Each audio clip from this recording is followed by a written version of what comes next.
Hello, আসসালামু আলাইকুম। কি অবস্থা ভাই? আশা করি সবাই আল্লাহর রহমতে অনেক ভালো আছেন।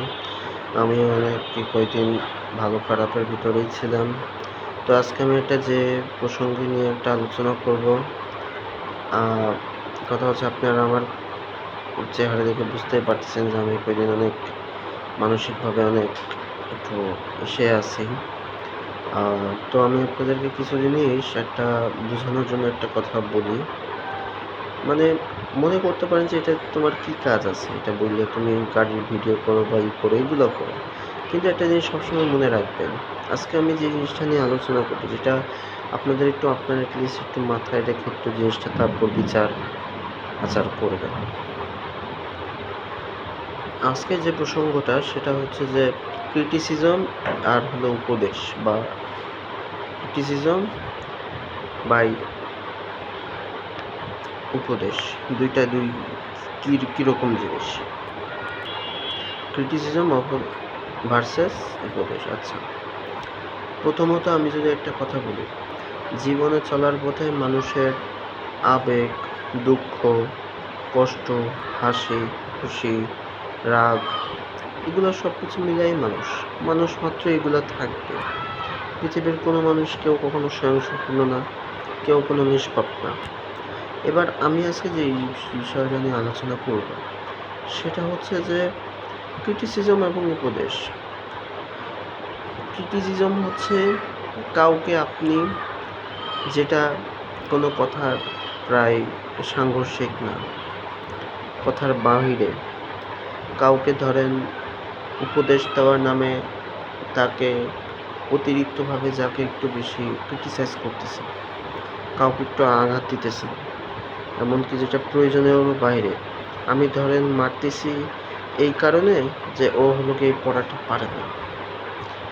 আরেকটা হচ্ছে কি আমি কথার সাথে সাথে ঠিক আছে মারতেছি, শাসন করতেছি, কিন্তু এই প্রসঙ্গটার সাথে অন্য প্রসঙ্গটা তুলে আনা, যেই প্রসঙ্গটা হচ্ছে গিয়ে সাংঘর্ষিক এবং হলো গিয়ে যেটা তার সাথে একটু খারাপ হয়েছে এবং যেটা বলার মতো কোনো জিনিসও না, যেই সাবজেক্টই বলেন। এখন আমি আপনাদেরকে বলি যে ধরেন কথায় কথায় যদি ধরেন আর কি আপনি বলেন যে আপনি ধরেন এই কাজটা পারতেছেন না, ঠিক আছে, আপনারে বলতে পারে যে ভাই এই যে দেখ এই জন্য মানুষ তোরে এই অকর্মা কয়, তুই কাজ এই যে করিস না, এই যে দেখ। এখন আপনি যদি ধরেন এই কথার নাম দিয়ে আপনি যদি বলেন তো এই যে দেখ এই জন্য তোর তো সমাজে কোনো মূল্য নেই, তুই তো একটা বোকা, তুই হলো গিয়ে তোর কোনো মানসিক বুদ্ধি নেই, এটা দিয়ে তো একদম তাকে নিচু করা হচ্ছে। কারণ সে যে বুদ্ধি নেই বা সে মানুষটা ওরকম, বিষয়টা তো তা না। এই কথার কাজে হ্যাঁ, মানুষের উস্তাদের হাতে মানুষ মাইর খায়, বকা খায়, সব কিছু খায়, এটা আমি অস্বীকার করব না। কিন্তু এই জিনিসটা দিয়ে আপনি যদি ধরেন এখন বলেন যে এটা তুই তো এমনি বোকা, তো তোর আবার কি মনে করতে পারেন যে ওই এই কাজটা করে পরবর্তী ভুল থেকে শিখতে পারে, কিন্তু সে কিন্তু পরবর্তীতে আবার মানে শিখবেও এবং আবার এই ভুলটাও আবার করতে পারে বা অন্য ভুলও করতে পারে। কেন? কারণ তাকে আপনি যে এই কথা বললেন, আমরা টিচারের হাতে কোনো পড়া না পারলে আমরা মাইর খাই, বকা খাই, একটা হালকা গালিগালাজ খাই।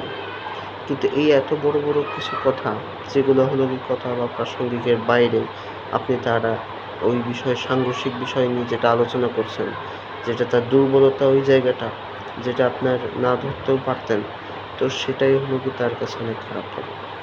এখন এই জিনিসটা ধরেন আমার কোনো কারণে ধরেন খারাপ লাগলো।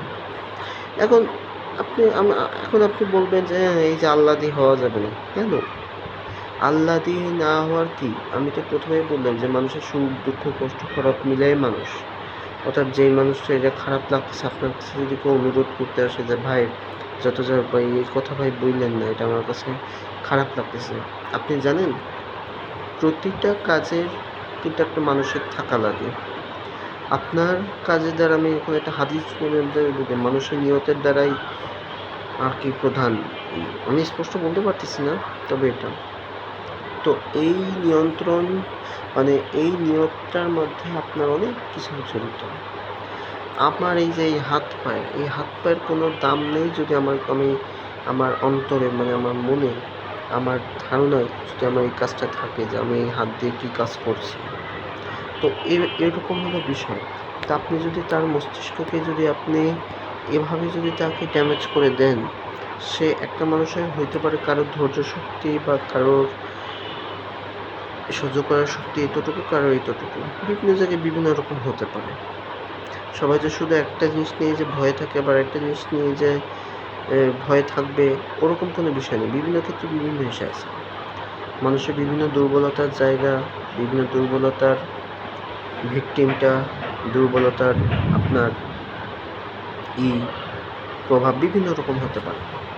তো আপনি যদি এখন কাউকে এইভাবে যদি তাকে এভাবে যদি ধরেন, যেটা কথারও বাইরে, যেটা যুক্তিতেও মিলে না, তাহলে তো সে তো খারাপ তো হলো কি লাগবে, তাই না?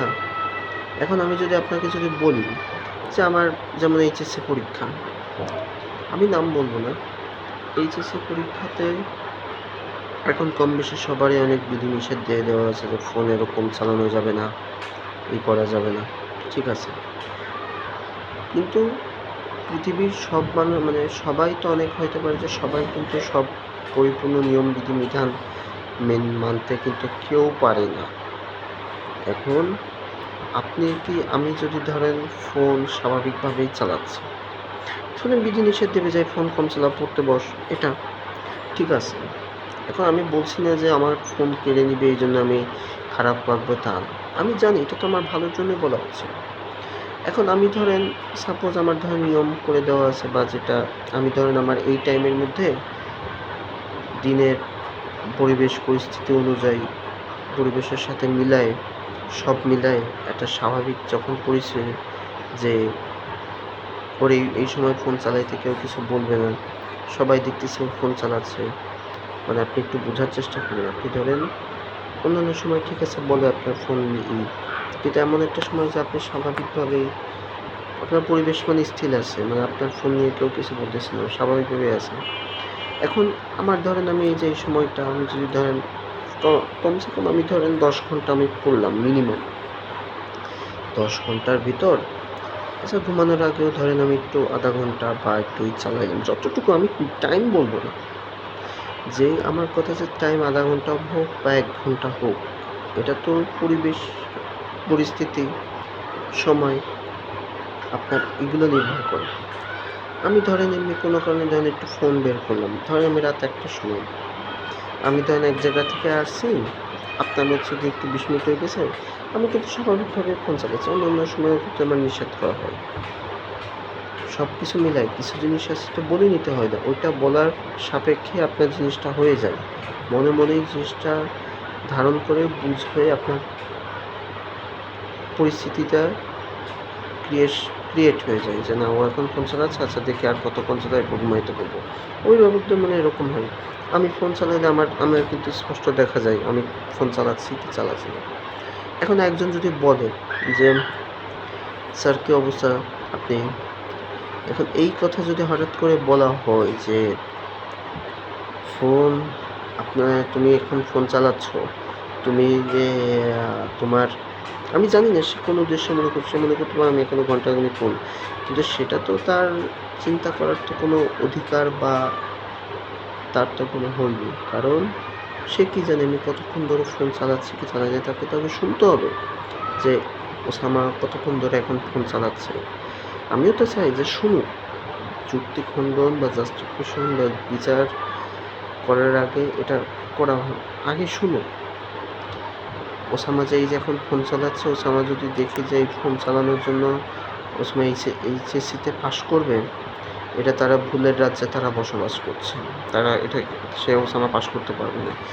এই কথায় আপনার কতটা প্রভাব পড়তে পারে আপনি একটু চিন্তা করে দেখুন। সবসময় বড়দের কথা শোনা উচিত।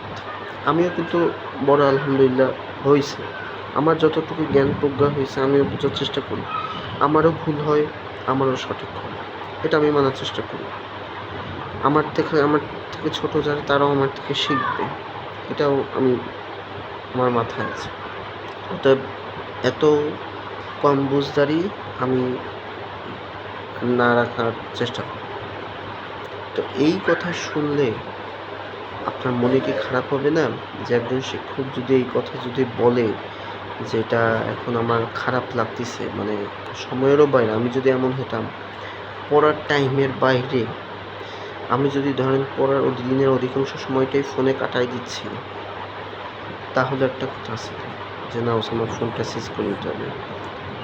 আমাকে এই কথাগুলো বলার পরেই আমাকে বিভিন্ন মানুষদের সাথে তুলনা করা হয় যে তুমি অমুকের মতো, অমুকের মতো, অমুকে এই কাজ করে। কেন ভাই? আমি আমার ব্যক্তিগত মতামত, ব্যক্তিগত চাহিদা, ব্যক্তিগত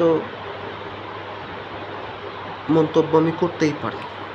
একটা মানুষের সাথে মিলে গেলে আমার তো এতে কোনো কিছু করার নেই। এখন হইতে পারে যে তার কোনো অস্বাভাবিক কোনো কিছু আচরণ, তো এটা কি অস্বাভাবিক? আমি তো আমার মতো আমি কথাবার্তা বলতেছি। তো আপনি অতিরিক্তই যদি খালি অমুকের সাথে আমার কম্পেয়ার করেন, তুলনা করেন, এটা কি আপনার খারাপ লাগবে না? কারণ ওই মানুষটারও এমন কিছু ভুল আছে যেটা আমি করি না, আবার ওই মানুষটার এমন কোনো সঠিক অনেক যোগ্যতা আছে যেটা আমার মধ্যেও নেই। তাই ভাই সব কিছু মিলায় একটা কথা বলবো যে ক্রিটিসিজম আর উপদেশের মধ্যেও তো আপনার উপদেশ যারা দেয়, ভালো উপদেশ যারা দেয়, তারাও তো অনেক মায়ের ছয়ের ঝাপটা, একটু অপমানে জড়িত। কারণ অপমান মানুষ খায়, তারপরেই তো মায়ের। এটা মানসিক আঘাত, একটা হলো শারীরিক আঘাত। শারীরিক আঘাত মানে হচ্ছে কি যে আপনার, মানসিক আঘাত মানে যে আপনার মাথায় মারা তা না, আপনার মনে ওই জিনিসটাকে দিয়ে আপনাকে আমি দিচ্ছি যেন ভালোর জন্য। ইনজেকশন যখন পুশ করা হয়, ব্যথা কিন্তু লাগে, কিন্তু আমার কাজ কিন্তু আছে, আমার ভালোর জন্যই দেওয়া হচ্ছে। তো এই জিনিসগুলো আমি বুঝি। আমি আমি বড়দেরকে যথেষ্ট সম্মান করি, শ্রদ্ধা করি, কিন্তু কারোর মানসিক পরিবেশ পরিস্থিতিও বুঝতে হবে। একটা মানুষ কিন্তু সব মানুষ কিন্তু সব হয় না। একটা মানুষ এর জন্য যে অ্যাবনর্মাল তা কিন্তু না। একটা মানুষে ভেঙে পড়তে পারে, কিছু কিছু এমন মানুষ আছে যারা কিছু জায়গায় এখানে একটু বেশি ভেঙে পড়ে, আবার এখানে কম ভেঙে পড়ে। ওই মানুষটাকে বুঝতে হবে যে আমি যদি এই কথা বলি, ওই মানুষটাকে সারাদিন মনে এই জিনিস নিয়ে ঘুরবে, তার অন্তরে প্রত্যেকবার সাপের দংশন করতে থাকবে, মনে দংশন করতে থাকবে, এতেও তো তারও তো ক্ষতি হবে। তাই এমনও আমি কোনো কিছু না করি যেটাতে তার কোনো কিছু হবে। তো ভাই, তো আপনারা সবাই ভালো থাকবেন। ইনশাল্লাহ আমি আরও নতুন নতুন ভিডিও আপলোড করার চেষ্টা করব। আসসালামু আলাইকুম।